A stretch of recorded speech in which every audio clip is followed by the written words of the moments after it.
Hello friends, welcome to exam planet. I hope so आप ready होंगे और मैं भी बिल्कुल रेडी हूँ अपने डेली बैंकिंग अवेयरनेस के साथ। आई होप सो आप इंतज़ार कर रहे होंगे और आपको पसंद आ रही है वीडियोस। आज थोड़ी सी खबरें ज़्यादा हैं, 2-3 खबरें ज़्यादा हैं। ठीक है, कोशिश करूँगा मैं जल्दी ख़त्म करने की, फिर भी टाइम कम लेने की कोशिश करूँगा। मुझे पता है टाइम बहुत क्रिटिकल है, राइट। आप सबको थोड़े से कम वक्त में चीज़ें खत्म करनी होती है, तो without wasting any time let's move to the first slide. आज 23 अप्रैल की पहली खबर क्या है? पहली खबर है HDFC। बस मुझे पेन सेलेक्ट कर लेने दीजिए, उसके बाद मैं आराम से करता हूँ। ठीक है, हाँ। तो HDFC एंटर्स इनटू अ को lending partnership with India bulls housing finance. तो HDFC जो है, हमारी HDFC बैंक जो है, उसने एक को लेंडिंग पार्टनरशिप साइन की किसके साथ? इंडिया बुल्स हाउसिंग फाइनेंस के साथ। आपको पता होगा इंडिया बुल्स जो है वो एक हाउसिंग फाइनेंस कंपनी है, HFC है, राइट। HFC को गवर्न कौन करता है? आपको पता होगा NHB गवर्न करती है, राइट। तो अब हुआ क्या है, बेसिकली HDFC ने को लेंडिंग पार्टनरशिप साइन करी है इंडिया बुल्स के साथ। किस लिए? कि भाई अब ये होम लोन्स देंगे, राइट। होम लोन्स देंगे, पर ये होम लोन्स जो हैं उसकी क्राइटेरिया थोड़ी सी डिफरेंट है। अब मैं आपको वो समझाऊंगा हुआ क्या है इस पूरे सिनारियो में। इस सिनारियो का मतलब सिर्फ इतना सा है कि housing development finance corporation, that is HDFC, and Indiabulls housing finance have entered into a co-lending programme. ये आपको ऑलरेडी मैंने बता दिया है हेडिंग से।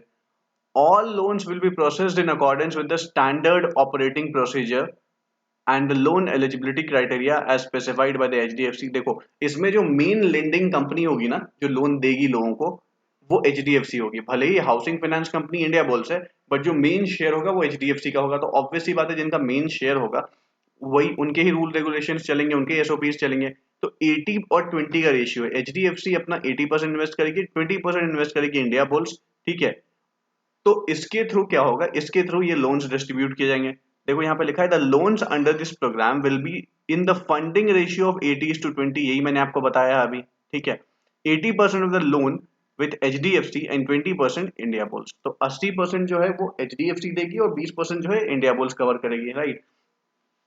अब देखिए, under the program 20% of the credit risk by way of direct exposure shall be on the Indiabulls HFL's book till the time loan is repaid. तो अब इसका मतलब क्या है? इसका मतलब ये है बेसिकली कि जैसे कि ये लोन ये लोग अपने अपने रेशियो में देंगे, तो इसका मकसद ये होगा कि जब तक लोन रीपेड नहीं होगी, उसके 20% का जो रिस्क फैक्टर होगा वो इंडिया बुल्स अपनी कवर करेगा और HDFC तो अपनी कवर करेगा ही करेगा। ठीक है, तो ये हुआ कैसे था? अब मैं आपको बताता हूँ ये हुआ कैसे था। ये हुआ ऐसे था कि RBI ने, ठीक है, RBI ने एक नोटिफिकेशन दी थी 2018 में, राइट। हाँ, तो RBI ने एक नोटिफिकेशन दी थी किसके लिए? नॉन बैंकिंग फाइनेंशियल कंपनी और बैंक्स के लिए, सितंबर 2018 में। उसमें बोला गया था the Reserve Bank of India has mandated to share a minimum of 20% of the credit risk by way of direct exposure on NBFC's books till maturity and the balance on the bank's book। Okay, वही बोला गया था 20% is minimum, इससे कम कोई नहीं कर सकता है। ठीक है, अगर कोई बैंक चाहे कि भाई मैं 100% दे दूं, नहीं, पॉसिबल ही नहीं है, क्योंकि RBI ने गाइडलाइंस दे दी है 20% तो आपको एन बेसिकली उसको देना ही पड़ेगा। वो उनकी ही कवरेज रेशियो होगी, राइट। तो वो उनको करना पड़ेगा। कोई भी बैंक अगर इसमें ट्रांजेक्शन में आती है तो 20% का शेयर जो होगा वो HFC से NFC को हैंडल करना पड़ेगा, रिस्क फैक्टर जो होगा, राइट। तो ये थी पूरी खबर। ठीक है, अब मैं आपको बता दूं, क्या आपको ये पता है HDFC का हेडक्वार्टर कहाँ है? आई होप सो, ये बहुत इजी सवाल है यार, हर किसी को पता होगा यार। मुंबई महाराष्ट्र में हेडक्वार्टर है। MD HDFC के नए बनाए गए हैं। इससे पहले कौन हुआ करते थे, याद है आपको? इससे पहले जो हुआ करते थे भाई साहब, सोचिए सोचिए, आदित्यपुरी हुआ करते थे HDFC के। ठीक है, उसके बाद चेंज हुए। अभी जो है इसके MD वापस चेंज हो गए, समवेयर इट्स रेणु सूद कर्नाड। ठीक है, ये इनकी MD हैं। वाइस चेयरमैन आपको पता है KKM मिस्त्री हैं, और टैगलाइन जो है विथ यू राइट थ्रू। ये कौन है?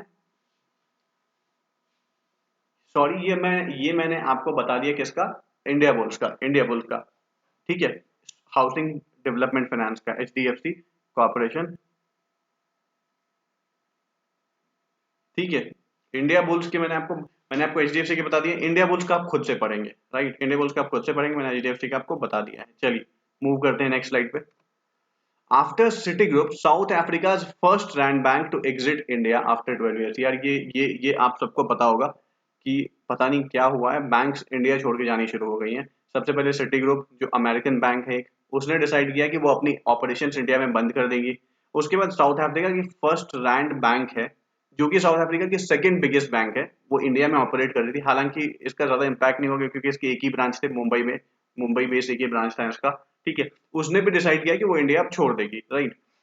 तो वही है खबर यहाँ पे कि South Africa second largest bank, first rank bank with 118 billion dollar in assets is the latest foreign bank to exit India, ठीक है। तो वही बोला गया कि साउथ अफ्रीका की सेकंड लार्जेस्ट बैंक है, फर्स्ट रैंक बैंक, ठीक है। उसने डिसाइड किया कि वो इंडिया छोड़ देगी। उसका टोटल वर्थ जो है वो 118 बिलियन डॉलर्स का है। उसने डिसाइड किया कि हम छोड़ देंगे इंडिया, राइट। बिकॉज इंडिया में उनके ऑपरेशंस थोड़े से अच्छे नहीं चल रहे हैं, एनपीएस बढ़ गए हैं उनके, राइट। उनका टारगेट था, वो अपने ब्रांचेस को एक्सपेंड करना चाहती थी, वो भी नहीं हो पा रहा उनका। तो माइट भी उनका प्लान वर्क नहीं हो रहा था इंडिया में। That's why they are thinking कि हाँ भैया हम इंडिया छोड़ देंगे, because we are not able to operate in India very frequently, और हम बहुत अच्छे से काम नहीं कर पा रहे हैं, हमारा धंधा भी अच्छा नहीं चल रहा है। तो इसलिए उन्होंने डिसाइड किया कि हम इंडिया छोड़ देंगे, ठीक है। तो first rank exit is the second retreat by a foreign lender. मैंने बोल दिया, इससे पहले सिटी ग्रुप जा चुकी है, ये सेकंड लेंडर है, और ये फर्स्ट रैंक जो है ये सेकंड हो गई। तो एक दो हफ्ते के मतलब बेसिकली एक दो हफ्ते के अंतराल में ये दूसरी बैंक है जिसने अनाउंस किया है कि भाई हम सॉरी इंडिया छोड़ देंगे। Within a week after US giant Citibank announce plans to sell its consumer banking business in 13 markets including India late last week, ठीक है। तो सिटी बैंक ने सिर्फ इंडिया में नहीं बोला है छोड़ने के लिए, सिटी बैंक ने 13 अलग अलग मार्केट्स में बोले हैं, उसमें इंडिया भी एक है। तो बेसिकली इंडिया के लिए नुकसान ये है कि इंडिया में दो अलग अलग इंटरनेशनल बैंक जो थी, एक यूएस की बैंक थी, एक साउथ अफ्रीका की बैंक थी, दोनों ने इंडियन मार्केट को छोड़ने का डिसाइड कर लिया है, ठीक है। The south African lender started operations, ये आपसे माइट भी पूछा जा सकता है खबर में कि चलो ये तो आपको पता है साउथ अफ्रीकन लेंडर जो है फर्स्ट रैंक बैंक वो इंडिया छोड़ के जा रही है, बट क्या आपको ये पता है कि इसने ऑपरेशन कब शुरू किए थे? ये 2009 में शुरू किए थे इंडिया में, याद रहे आपको, ये सवाल बन सकता है। And started lending to individual customers and small medium enterprise only in 2012। हालांकि इसने अपना बिजनेस 2009 में शुरू कर दिया था, बट इसने लेंडिंग करना इंडिविजुअल्स को and medium and small enterprises को 2012 में शुरू किया था। वही मैंने आपको बता दिया, इसका ओनली ब्रांच जो है एक मुंबई में और कहीं भी नहीं है। NPA and unable to expand further is the reason. मैंने आपको बताया एनपीए इनके बढ़ गए थे बहुत ज्यादा, और ये एक्सपेंड नहीं कर पा रहे थे अपने बिजनेस को। ये दो रीजन थे जिसकी वजह से इन्होंने डिसाइड किया भाई कि अब हम इंडिया में और आगे बिजनेस नहीं कर पाएंगे, राइट। तो ये दो खबर थी। चलिए मूव करते हैं थर्ड खबर की तरफ। थर्ड खबर है Aceware launches Kerala's first neo bank. अब चलिए सबसे पहले एसवेयर को छोड़ दीजिए, एसवेयर तो कंपनी है। अब आपको मैं बताता हूँ नियो बैंक होता क्या है। आप लोगों को शायद पता ना हो या कुछ लोगों को पता भी हो, नियो बैंक होता क्या है। Neo bank is basically a bank, ठीक है, without having any physical branches. Neo bank वो बैंक होती हैं जिनका कोई फिजिकल ब्रांच नहीं होता है, वो बिना फिजिकल ब्रांच के ऑपरेट करती है, राइट। समझ में आया आपको? इट्स बेसिकली ऐप बेस्ड हो सकता है और वेबसाइट बेस्ड हो सकता है, पर इसका कोई भी ब्रांच नहीं होता है, राइट। अब मैं आगे आपको इस खबर की डिटेल में बताऊंगा तो आपको समझ में आएगा है क्या ये। तो Aceware fintech services, a fintech services company based out of Kerala. तो एसवेयर जो है एक फिनटेक कंपनी है जो कि केरला बेस्ड है। Launched the states first neo bank, जिसका नाम है एस मनी नियो बैंक। याद रहे, एस वेयर ने लॉन्च किया तो वो अपने नाम पे ही लॉन्च करेगी, तो इसका नाम रखा गया है एस मनी नियो बैंक। पहला नियो बैंक है केरला का और इसका नाम है एस मनी नियो बैंक। मैं इसको बार बार सर्कल इसलिए कर रहा हूँ, ये नाम इंपॉर्टेंट है, याद रखिएगा। In partnership with Yes Bank and ICICI Bank. ये दो इस पूरी लाइन से सबसे इंपॉर्टेंट पार्ट ये है, याद रखिएगा, इसको याद रखना बहुत जरूरी है। एसवेयर एक फिनटेक कंपनी है जो कि केरला बेस्ड है। उसने केरला में एक नियो बैंक स्टार्ट किया जिसका नाम रखा गया एस मनी बैंक। किसके साथ पार्टनरशिप करके? आईसीआईसी बैंक के साथ और यस बैंक के साथ, ठीक है। चलिए, in the first phase startups, traders and business entities can open current account with the neo bank according to the company। Company ने ये बोला है कि पहले फेज में सिर्फ startups, traders and business entities को ही हम अलाउ करेंगे कि वो हमारे यहाँ करंट अकाउंट खोल सकती है, राइट। और हम किसी को फिलहाल अलाउ नहीं करेंगे फर्स्ट फेज में। तो ये भी एक खबर है कि फर्स्ट फेज में नियो बैंक जो है, एस मनी नियो बैंक, जो केरला की पहली नियो बैंक है, उसने क्या बोला है, वो किसको अलाउ करेगी करंट अकाउंट खोलने के लिए, तो वो सिर्फ स्टार्टअप्स को अलाउ करेगी, ट्रेडर्स को अलाउ करेगी और बिजनेस एंटिटीज को अलाउ करेगी। इसके सिवाय किसी भी तीसरे बंदे को या किसी भी तीसरी ऑर्गेनाइजेशन को वो अलाउ नहीं करेगी अपने यहाँ ओपन करने के लिए क्या, करंट अकाउंट, ठीक है। Neo bank is a kind of virtual bank that operates without any physical branches. जो मैंने आपको पहली लाइन में समझाया, नियो बैंक वो बैंक होती है जो बिना किसी फिजिकल ब्रांचेस के ऑपरेट करती है। Neo banks mainly targets customer who make financial transactions using mobile applications and other digital media platforms, ठीक है। तो नियो बैंक जो है उसके टारगेट कस्टमर्स कौन है, नियो बैंक के टारगेट कस्टमर्स वो हैं जो मेनली डिजिटल डिजिटली पेमेंट करते हैं बहुत ज्यादा, राइट, जो डिजिटल पेमेंट्स का यूज करते हैं, whether it's cards, whether it's wallets, आप यूपीआई के थ्रू पे करते हो, आप वॉलेट्स के थ्रू पे करते हो, आप कार्ड्स के थ्रू पे करते हो। तो ये सब जो तरीके होते हैं ना डिजिटल पेमेंट के, उनको टारगेट करता है कौन, neo bank, right. The services of S money are available at all the panchayat, ठीक है। ये जो सर्विसेज होंगी एस मनी की, ये हर पंचायत में अवेलेबल होंगी, कहाँ पे, केरला में। And customer can make all the financial transactions at the service points of S money neo bank, ठीक है। और जो कस्टमर्स हैं वो हर जगह से, customers can make all the financial transactions, customer जो है वो सारे फाइनेंशियल ट्रांजेक्शन कर सकते हैं the service point of S money neo bank. S money neo bank के सर्विस पॉइंट से कोई भी टाइप का, किसी भी टाइप का ट्रांजेक्शन कर सकते हैं जो कंपनी अलाउ करती है, right. The services S money are available at all the panchayat, सही मैंने बताया, हर पंचायत में सर्विसेज अवेलेबल होंगी केरला में। And customers can make all the financial transactions at the service point of S money neo bank. Cool. Apart from the door step delivery of money, more than 100 other services will be delivered, ठीक है। तो जो पैसे आपको घर तक तो पहुंचाए जाएंगे, अगर आपने बोला कि हाँ भैया हमें पैसे निकालने हैं, ठीक है, तो आपके होम डिलीवरी होगी पैसे की बेसिकली, ठीक है। आपको बताना पड़ेगा जो उनके एजेंट्स होंगे एंड ऑल कि हाँ भैया हमें इतने पैसे निकालने हैं, वो पैसे आपके घर पे देके जाएंगे, राइट। इसके सिवाय भी और 100 सर्विसेज हैं जो वो देंगी, जैसे डिजिटली पेमेंट करना, शॉपिंग करना, और अलग अलग बहुत सारी फैसिलिटीज हैं, बिजली बिल पे करना और अलग अलग पेमेंट्स करना, स्कूल फी पे करना, बहुत सारी फैसिलिटीज वो आपको देंगे। This is a good initiative. Let's move on to the next slide.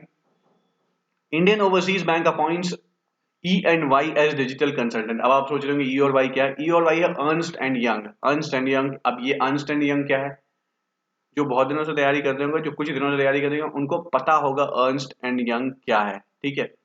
तो खबर पढ़िए, आपको अर्नस्ट एंड यंग क्या है अपने आप समझ में आ जाएगा। तो IOB, that is Indian Overseas Bank, has appointed Ernst and Young as digital consultant to achieve the goal of increasing the share of digital services. Okay, तो अर्नस्ट और यंग जो है ये एक डिजिटल कंसल्टेंट है इन, okay. IOB has appointed Ernst and Young as digital consultant, उनको एक डिजिटल कंसल्टेंट के रूप में अपॉइंट किया है, किसने, आईओबी ने।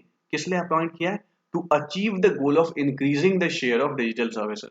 तो आईओबी को लग रहा है कि उनका जो डिजिटल सर्विसेज का जो शेयर है मार्केट में वो बहुत कम है, बाकी बैंक बहुत ज्यादा ग्रो कर रही हैं, तो उनको लग रहा है कहीं ना कहीं इसमें उनकी बैंकिंग सर्विसेज और बाकी चीजें पिछड़ती जा रही हैं, राइट।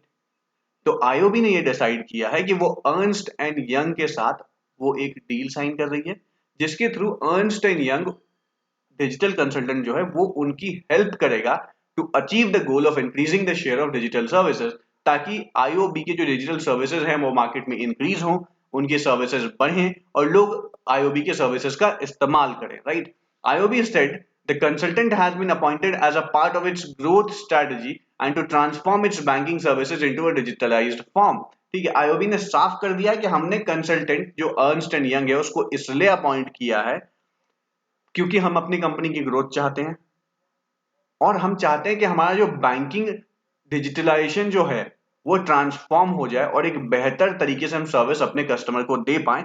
इसलिए हमने Ernst and Young digital consultant के साथ एक कॉन्ट्रैक्ट साइन किया है ताकि हम अपने बिजनेस को ट्रांसफॉर्म कर सकें, ठीक है, एक डिजिटलाइज फॉर्म में। The consultant would help the bank stay more focused on leveraging and adopting new technologies. तो कंसल्टेंट क्या करेगा, कंसल्टेंट बेसिकली बैंक को हेल्प करेगा कि वो नई नई टेक्नोलॉजीज जो मार्केट में आ रही हैं उसको यूज करे, उसको जल्द से जल्द अडॉप्ट करे, ताकि उनके कस्टमर्स को उसका बेनिफिट मिल पाए और वो इस रेस में, मतलब जो रेस चल रही है बेसिकली बैंकिंग इंडस्ट्री में, उस रेस में आगे रह पाए, while helping in enhancing the quality of services and delivery to its customers, while helping and enhancing the quality of services। मैंने क्या बोला, इस पूरे इस पूरे डील का, इस पूरे जो कॉन्ट्रैक्ट साइन का मकसद ये है कि कस्टमर जो होते हैं ना उनकी सर्विसेज की जो वो होती है, क्या बोलते हैं उसको, एक्सपीरियंस है, कस्टमर एक्सपीरियंस को इनहांस किया जा सके, कस्टमर खुश हो हमारी सर्विसेज से। तो उसकी वजह से क्या होगा, उसकी वजह से ये होगा कि उनका कस्टमर बेस बढ़ेगा, उनकी रिलायबिलिटी बढ़ेगी कस्टमर की उनके ऊपर, right.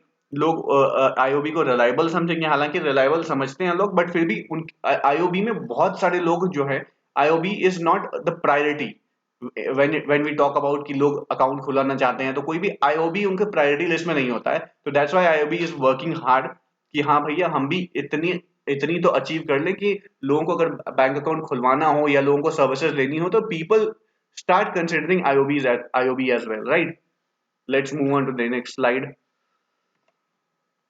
A global first, Tata Steel, HSBC do blockchain enabled paperless trade deal. ठीक है, याद रखें, ये दुनिया में पहली बार हुआ है कि टाटा स्टील और एचएसबीसी ने blockchain enabled paperless trade deal पे साइन किया है, राइट। मतलब ऐसा नहीं है कि दूसरी इंडस्ट्रीज में नहीं हुआ है, स्टील की इंडस्ट्री में ये पहली बार हुआ है, दुनिया में पहली बार, right. Tata steel along with HSBC has executed a blockchain enabled paperless trade transaction according to the company. This is global first for the steel industry। मैंने बोला ना स्टील इंडस्ट्री के लिए नंबर पहली बार हुआ है, बाकी इंडस्ट्री में हो रखा है पहले भी, ठीक है। Tata steel along with HSBC के साथ मिलकर इन्होंने किया है, has executed a blockchain enabled paperless trade transaction। Paperless trade transaction है और ये ब्लॉकचेन इनेबल्ड है, मतलब इसमें कोई भी डील कॉन्ट्रैक्ट पेपर साइन नहीं किए गए हैं, ये ब्लॉकचेन इनेबल्ड ट्रेड डील है without any paper work. According to the company, this is global first for the steel industry. The live financial transaction involved the export of steel by Tata Steel to Universal Tube and Plastic Industries। ठीक है, तो इसमें हुआ क्या, इसमें basically Tata steel जो है, जो स्टील में डील करती है, उन्होंने अपनी स्टील को एक्सपोर्ट किया है, किसको, to Universal Tube and Plastic Industries को, बिना किसी फिजिकल पेपर डॉक्यूमेंट पे साइन किए हुए, राइट। ये पेपरलेस डील थी जिसको ब्लॉकचेन के थ्रू हमने एग्जीक्यूट किया था।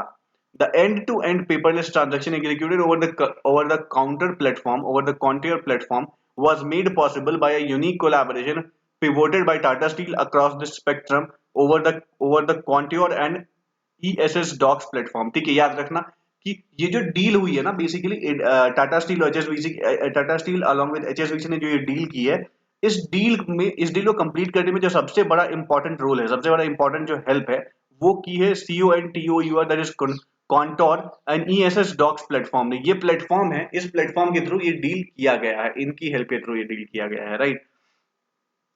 अब इसमें होता क्या है, जब आप डील करते हो ऐसी, तो अब आप सोचिए एचएसबीसी एक बैंक है, राइट, वो टाटा स्टील के साथ क्यों जुड़ी है, बिकॉज टाटा स्टील को जब ऐसी कोई डीलिंग होती है तो आपको लेटर ऑफ क्रेडिट चाहिए होता है किसी ना किसी बैंक से। तो एचएसबीसी वाज द वन जिसने लेटर ऑफ क्रेडिट दिया था किसको, टाटा स्टील को। The letter of credit was issued by HSBC UAE for Universal Tube and Plastic Industries UAE importer with HSBC India as the advising and negotiating bank for Tata Steel India exporter। ठीक है, तो HSBC का बहुत बड़ा role था इस पूरे deal में।